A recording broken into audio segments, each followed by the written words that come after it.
So the All Blacks have won the second test between them and the Springboks, and what an absolutely manic sort of game it was. As a neutral, this is the sort of game you want to be watching. It's just chaos for the whole game. So as we do in these match reports, guys, of course, we'll be starting off by going through the first half, and then we'll go on to have a look through the second half. Of course, I always welcome you guys. Drop down your thoughts on the game down in the comments. There's so many things to go through in terms of some of the highlights, some of the decision made by referees and stuff. Man, there is so much to go through in this one. So sit back, have a chill drink, and get ready for this one. We are still in a heat wave, so I apologise for the brightness of the video in the UK. It's probably warmer here than it was for those guys out on the field. So bear with me because we've got a lot to go through today. So we didn't have to wait long into the first half to see one of the big controversial things, so I'm looking forward to seeing what people's views were. 4 minutes in, we got a yellow card. Now, I don't really know if I've ever seen a yellow card so early in this game. New Zealand were actually potentially on the back foot for the first 2 or 3 minutes, but they had a nice little breakaway, managing to make some huge room. Ardi Sarvea carrying the ball down the wing, making good room. Got all the way to the 5 metre line. There was a superb tackle that came in, just shut him down. However, Valemsa did get a yellow card. It wasn't really explained very much on the commentary team over in the UK what he actually got it for. I think it must have just been for not releasing the player on the ground and therefore like stopping a try scoring opportunity, getting a yellow card for that one. No penalty try, given that that's what they sort of led why he got the yellow card for. So big call there. There was certainly a lot from them in Luke Pearce. He was not afraid to make some really big calls and annoy an awful lot of people. So Springboks went down to 14 players, and to be fair, they didn't concede anything throughout that yellow card, which was really, really nicely done from them. New Zealand, after this, actually chose to go for the scrum. They obviously wanted to try and prove some sort of dominance in there. They actually conceded a free kick very early on. Now, South Africa had done one a little bit earlier on. This breakfoot free kick is becoming a lot more common now in the game. I'm amazed so many players are still causing it, considering it just seems to be like the thing now. It's what people look for. Nice commentary team today actually going a bit of coverage as to why this breakfoot thing is coming in so much more and how players are actually utilising it to do with the hooker actually dragging their foot back before they've actually, the referee's allowed to say set before they engage. So nice to know a little bit more about that. So the rules are always changing in rugby, an awful lot to keep up with.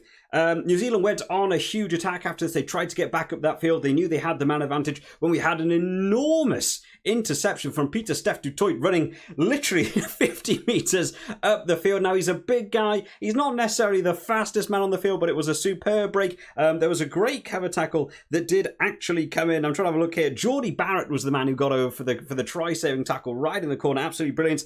South Africa did manage to actually drive it over the line a couple of phases later, but were called as held up. And this is the thing that a lot of teams seem to be doing now. I feel like with the rule change that came with that held up thing, I'm really surprised to see so many players still try and carry this ball on their own if they get over the line, rather than thinking like, I may or may not it down and just trying to recycle it back. They always try and go for this try and end up giving this held up penalty, and then it goes back to the other team. I really wish I'd seen more players actually, have the understanding that even though they've got over the white line, they're not going to get that down, and just try and recycle it, try and help the team a bit more, because you end up losing possession anyway.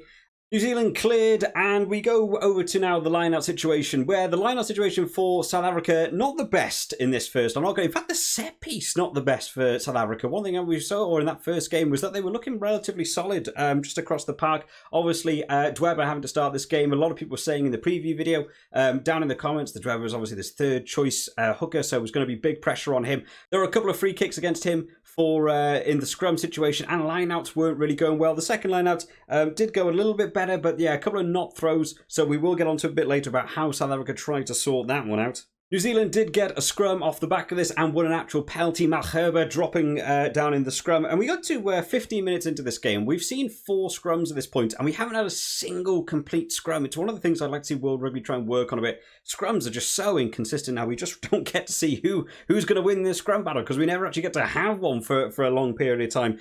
New Zealand actually kicked up the field. They tried to go for that line out, an overthrown line out for them as well. The set piece not working necessarily the best for them in this first half either. South Africa managed to pick that up, go on a bit of a break themselves, which led to them kicking New Zealand all the way back into their 22, just trying to force New Zealand into kicking that ball back for them. Now, the set pieces for both teams clearly weren't really working that well. It's something they'll want to both work on going forwards. Obviously, both teams not having a set piece meant that the platform to actually launch attacks from a bit jagged in this first half. It got better towards the second half, to be fair, but it'll be something they'll want to just try and settle before that next game. Some of the issues they had in lineouts and scrums just not really going their way. We got to see it again in terms of handling errors for New Zealand. It's something we saw in the last game. A little bit later, there was a nice little attack coming from Havili, doing an awful lot of work, making his way down, goes for that pass, goes round the back of another player and bounce into touch. We'd actually seen one earlier in the first half from Will Jordan, throwing it way over the top of Rieko Ioane out on the wing and bouncing into touch. Just not getting those passes, not getting that handling error, and now not getting the set piece play down. You know, it's just these compound errors just don't allow you to actually begin to launch any sort of attack, which is why we see ourselves getting towards that 20-minute mark now. Still no score going on, still 0-0 at this point. The first score could have actually come from South Africa. They chose actually to turn this down, which I thought was a really big call. They got a penalty in the New Zealand half and opted to go for this kick to corner. Now, the line hadn't worked brilliantly. The maul hadn't really been going specifically how they wanted to in this first half, so I thought this was a really big call. 20 minutes on the board, still 0-0. You've survived the yellow card without conceding anything. You get the opportunity for like a medium difficulty 3 points, but Andre Pollard's at a high kicking standard, so I would have thought they would have gone for that. They didn't. They went for the kick to corner and gave away a penalty for line-out not being straight. Dweba really struggled at getting that ball straight in the line-out, so, you know, just a missed opportunity from them. New Zealand were actually the ones who scored first. There was a huge break by New Zealand. Will Jordan and Rieko Ioane doing some lovely little interplay up the right wing, passing inside. Neither player really getting tackled. I think that's one of the things South Africa will be a bit annoyed about is a number of these tackles that got missed, or players actually making the tackle, seeing the offload come, and then releasing the player they're tackling to try and chase someone, rather than taking the man out and hoping another member of the team's going to cover that. You know, just letting players go and trying to chase, which just gives the ball pass back to them. I think that's something they'll want to work on before they go on to play their next game. It eventually ended up with a penalty going to New Zealand, which Mo'unga managed to get over. So it took 22 minutes for us to get our first points on the board, really, which is a really long time for a game of this sort of magnitude in terms of these two big teams. I really thought we'd be seeing, you know, these 3 points coming every few minutes along the way. New Zealand doubled down on this. Only a few minutes later, 28th minute, we get the first try of the game coming in from Sam Cane. It was the best attack of the game, just flat out for me by this point. The break came from Caleb Clark again. New Zealand just finding these gaps in the South Africa defence. It was opened up a bit more this week than it was last week, and we just saw these wingers, these centres from New Zealand just being able to find the room. They worked their way up the field. They didn't try anything too crazy, which is the best situation. Last week they were trying all these wild passes, trying to force it to come through, and it just wasn't working from them. This week they just settled down. They just went through the phases. South Africa were defending really tight at this point. They were sort of like an accordion through this game. They were spreading really wide at some point. They were allowing players to get room through these big gaps, and then when they got put on the back foot, they immediately closed up this really tight defence, which just allowed the wingers on the outside to try and spread round. Eventually they just went through the phases, and the ball was spread wide, and Sam Cane goes in to score that corner. The conversion was missed by Mo'unga, but 8-0 up. Very quick conceded point, so big move for New Zealand to move into front. Now at this point, South Africa obviously realising the game's beginning to slip. They've got to try and do something. Big call here. Dweba comes off and Malcolm Marks comes on, which I think was a really good move. Dweba just not doing well. I'm not going to lie. I wasn't that impressed by him. He's a big guy. I really expect him to have a lot of impact in this game. Lineouts not going right. Free kicks at scrums, just removing those platforms from South Africa. So for me, that was a really good move to put Malcolm Marks on at this point. Unfortunately, it just didn't go their way. And the next try coming in from Taukaeo. Hopefully I'm going to get pronunciations right through this. People always call me out on my pronunciations. I am trying my best. New Zealand on another good attack. Again, finding the gaps in the defence. Just opening up. Ardi Sarvea actually got over the try line. I don't know who made the tackle. There was a Springbok player actually just grabbed him and threw him back over the line, which I thought was just an immense tackle. Just a show of heart of what the Springboks team were trying to do in defence. However, eventually they've just conceded through going those phase plays, and Taukeo goes over for the try. This one was converted by Mo'unga. Really nice kick from him. Takes New Zealand 15 points into the lead with just 7 minutes left on the clock. Springboks came back though just before halftime. What you want to be seeing, especially if you're a coach, just to try and narrow that scoreboard, get something on the scoreboard. A try coming in from Lukania Am, who for me, oh man, this could have been a man of the match performance. I think for a lot of people would have been a man of the match performance. Had an absolutely outstanding game. Got himself a try as well off the back of a South Africa line-out. It improved dramatically as soon as Marks came on. That South Africa line-out really sorted itself out. They managed to work their way up the field, spreading the ball wide. Some really nice passing from South Africa. There was a poor last tackle from Caleb Clark. Just didn't manage to take Lukhanyo out. Sort of let him slip through the net. And Lukhanyo goes over for the try. A great kick from Pollard. Sees them close that gap to 7 points to 15 just before half-time. And South Africa managed to get on the bounce as well with this, managing to get a penalty right on the edge of half-time from a scrum. New Zealand collapsing. Really difficult kick, 55 metres or so for Pollard with this one, managing to get over and had room to keep going, quite incredibly. So in the space of 5 minutes, South Africa managed to bounce back, get that scoreline back to South Africa 10, New Zealand 15. As we go in at half-time, and some really big talking points about that first half. Some massive calls from Luke Pearce. Some of the notes I got down here, I said a very flip-floppy half. Very analytical from someone doing a video. Yeah, teams having moments of just being in control themselves. I thought South Africa had these little moments here or there, but I think for the majority, New Zealand looked really good in their attack. They looked like they were getting on when they just got those handling errors removed. They looked like really, really dangerous, really nice to see from them. Changing the front row early into the second half made a big impact for South Africa, which I think it did. I think that made a big thing. However, it will begin to make a bit of an impact later on when we get onto it. New Zealand using the back so much better in this game than they were in that first game. They just trying to push it too much in the first game. This game, they used it much better. New Zealand still having the handling issues, but when it's done rightly, it just comes together and they're scoring points, like I've already said. Big calls from Luke Pearce. But so far in that first half, I actually thought he was remaining pretty consistent, which I know is going to get a lot of hate. I'm already waiting for the comments about man of the match goes to Luke Pearce, because I think there were some massive calls in this game. It takes an awful lot of a backbone to be able to stand up and say, yellow card in the 4th minute. There was scrums going against the heads on like 5-meter attacks. Big calls in this game. But I thought for the first half, at least, he felt relatively consistent, which was nice to see. If you're going to make those big calls, you've got to have quite flat base across. You've got to have everything going correctly. And then finally, I said that the South African defence, just not as straight as last week. They seem to do this sort of diagonal pattern where one player was always more ahead. I don't know if that was a tactic or if the defensive shape just wasn't quite the best, but it just opened these gaps in between players for players to try and get around for New Zealand. And I just wanted to see that straighten up before they got into the second half. And it was just allowing New Zealand to make big carries and big gain line meters. On to the second half then, and to be honest, the first 20 minutes of this first half felt very South Africa based in terms of a lot of the notes I have written down, considering the scoreboard isn't reflecting that at all. There's a couple of big points to go through here. So starting off, South Africa started well, got a penalty in the maul. New Zealand again lifting that leg in the maul. New Zealand weren't really coping that well with the maul. They really felt like they were having to find little cheaty ways around it. I did see the interview after the game with Sam Cane, who said they felt like they dealt with the maul brilliantly. I really don't think they did, but everyone's allowed their own opinion, I guess. South Africa were much more aggressive on the attack. They were trying to make that way up the field, just going through these phase plays, allowing their backs into the game a little bit more. Eventually, they did get a 3 points. South Africa penalty, De Groot, with a no-arms tackle from New Zealand, allowed Pollard the chance to score 3 points, which he converted, brought the game back to a 2-point game. So South Africa brought this back from 15-0 back to 15-13. Nice to see. New Zealand managed to spread that lead back out a little bit. The New Zealand lineup was overthrown again, but they did manage to recover it. There was a South Africa penalty that came a little bit later on. This one came from Jasper Wiese. Came in late tackle on Aaron Smith. Now, this is one that I'm looking forward to see what a couple of people put down in the comments. I'm not sure I agree with this one. I agree it was a late tackle. Basically, the whistle had already gone from involved in the ruck. There was a penalty going to South Africa. Aaron Smith picks up the ball. Luke Pearce blows the whistle. And we see Wiese getting a little bit of a cheap shot, shall we say, on Aaron Smith. This is a thing that happens in rugby. It wasn't an illegal tackle. There was nothing that wrong. It was a bit late. It's clearly just meant to try and rub players up the wrong way. Luke Pearce here actually decided to take the penalty that South Africa had and had rightfully earned, and actually overturned it because of that late tackle and gave the 3-point opportunity to New Zealand.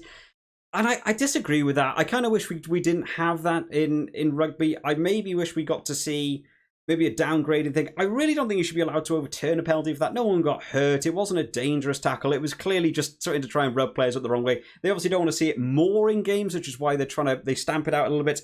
But going from earning a penalty to basically just a 3-point opportunity to the other team because someone did it. He claimed he didn't hear the whistle. Luke Pearce's view on it was that everyone else heard the whistle around him, therefore he should have heard it. I think quite a low-end decision on that. I'm not sure if I agree with that. I may would have either liked to have just seen them retain the penalty and him have a word with him and say, right, next one's going to be a penalty. Give the word out. Don't let that carry on. Or maybe downgrade the penalty to a free kick and say, we're not going to take the ball off you for that, but you've just lost the opportunity. So if you're going to kick up the field, you no longer have the line out. I would like to see maybe a change in the rules around stuff like that. I feel like that just happens on a rugby field. I don't know. I'm sure some people... I think either way, people are going to disagree with me on that one. So Michi Ruawanga then manages to get a conversion from that one for the penalty. Takes them back to that 18-13 lead. South Africa are obviously quite annoyed about this, went on this huge, massive attack and actually ended up having 2 tries disallowed, which, God, this got to feel a little bit harsh. First one was Valemsa getting over the line. This was a nice little advantage, came off the back of a maul. South Africa spread the ball wide again. Lukhanyo Am, the man who's just everywhere, carries the ball all the way up to the line, tried to go for that inside pass. It bobbled around a little bit, wasn't sure if it was a knock-on. Ball bounced a little bit over and Valemsa managed to dot it down right at the end of the try-scoring zone. We went back to the TMO and Lukhanyo Am's foot was in touch. There was a really nice tackle from a New Zealand player, actually managed to stop that try. So that one disallowed. And then only 5 minutes later, Mapimpi having his try disallowed. Again, who else makes the break? It's Lukhanyo Am. Makes a fantastic break through the gap that he finds. Runs 50 metres up the field. An incredible run from him. Gets this outrageous, wild pass out to Mapimpi. Did question whether to look forward. We didn't get to go back and look at that. Mapimpi takes it into the corner and scores a try. We went back and we looked at it. Luke Pearce said he thought he'd seen an obstruction. This one was Hendrikse getting in front of one of the New Zealand runners. Which, again, letter of the law, I think it's right. But again, I thought we saw early in the game, Havili did basically the same thing, trying to just block a player. It happens in rugby. Some of them you get away with, some of them you don't get away with. Again, though, not only did they have the try disallowed from this, we actually gave a penalty back to New Zealand. So New Zealand had yet another opportunity to score their 3 points, which Mo'unga took with great ease. So New Zealand go up 21 points to South Africa's 13. And at this time, it could have been 20 points to 18 to South Africa. Some massive, massive calls from Luke Pearce. Eventually, Mapimpi does manage to get a try of his own, which was nice to see. Straight from the kickoff, there was a huge turnover by Malcolm Marks, who had a great game after coming on from the bench. Ball spread wide, Valemsa getting that nice pass again out to Mapimpi and scored in the corner. Another mega kick from Pollard sees them draw that scoreline back near. 1 point in it, South Africa 20, New Zealand 21. Even though down on possession, the scoreboard is really close. It was 42% to 58. At this point in the game. And New Zealand only ahead by 1 point for all that extra, possession is a real sort of show of what South Africa was doing. And to be fair, I've only spoken about South Africa for the last few minutes. South Africa did actually take the lead shortly after this from a penalty coming in from Pollard. Again, another big talking point here. New Zealand were going on a bit of a... In fact, for about the last 5 minutes or so, there was a big attacks for both teams going either way. Eventually, New Zealand did drop the ball, and Hendrikse came through and kicked the ball on towards the try line from the 22 metres. And Barrett comes over and basically just pushes him completely out of the way. Wasn't even a tackle, wasn't anything. And I think just completely stops a try-scoring opportunity. Again, I think good consistency, like we saw in that first half against Valemsa.